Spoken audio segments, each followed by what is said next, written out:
I am Haley Austin, a senior public relations student from Tallahassee, Florida. Okay, and I'm Jalal Phillips, a fourth-year marketing student from Washington, D.C. All right, so what causes you stress? What causes me stress? School, not having enough money to get what I want, like clothes and food. Men stress me out.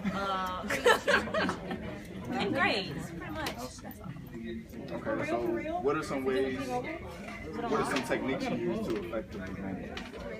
I go to sleep, I pray, I go to church, and I listen to music, and I go shopping if I have money. To monitor your own and others' emotions, to distinguish between different emotions and label them appropriately, and to use that emotional information to guide your thoughts and actions. In the dimensions of emotional intelligence model, there are 4 dimensions representing recognizing emotions in ourselves and others, as well as regulating emotions in ourselves and others. People experience many emotions as well as various combinations of emotions, but all of them have 2 common features. First, emotions generate a global evaluation called the core effect. That's something good or bad, helpful or harmful, to be approached or to be avoided. Second, all emotions produce some level of activation. That activation depends on how much that emotion demands our attention and motivates us to act.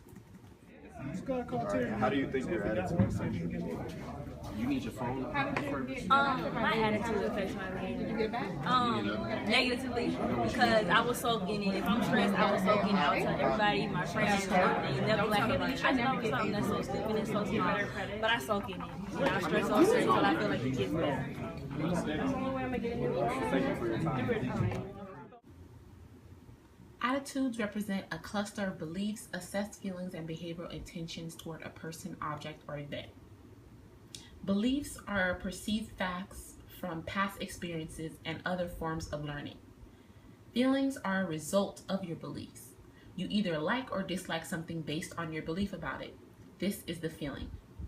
Behavioral intentions are your intentions to engage in a particular action based on how you feel about it. Because you like something, you may be motivated to buy it.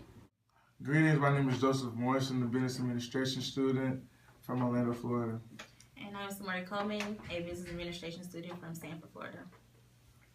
And today I'm going to talk to you about, tell me a time when there was a conflict between you and a required emotion, and how did you handle it? I had plenty of those, but one specifically I had one when I was working for Walmart, and I had a co-worker of mine that we didn't really agree on certain topics, and we came to a conclusion. We talked about it. We kind of were back and forth about it, but we came to the conclusion that we just made the best decision possible to get what we had to get done. Okay. And how do you keep your personal life separate from your school life and your work life?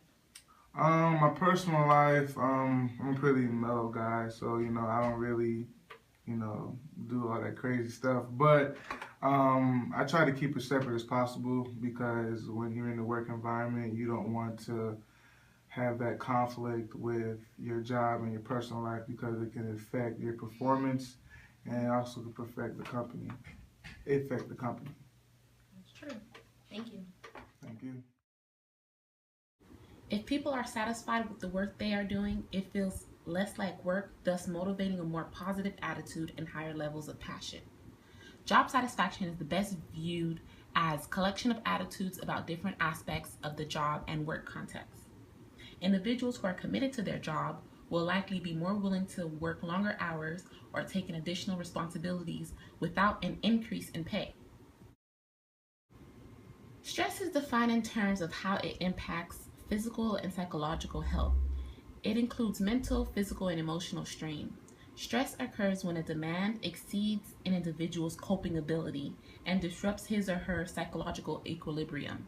Stress occurs in the workplace when an employee perceives a situation to be too strenuous to handle and therefore threatening to his or her well-being.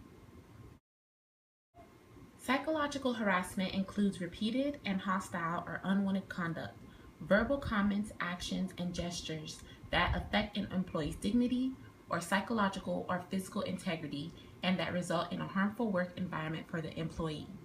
Sexual harassment is a type of harassment in which a person's employment or job performance is conditional and depends on unwanted sexual relations.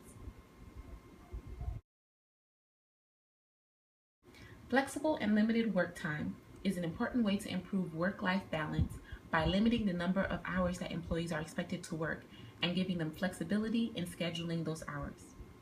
Job sharing splits a career's position between two people so that they experience less time-based stress between work and family.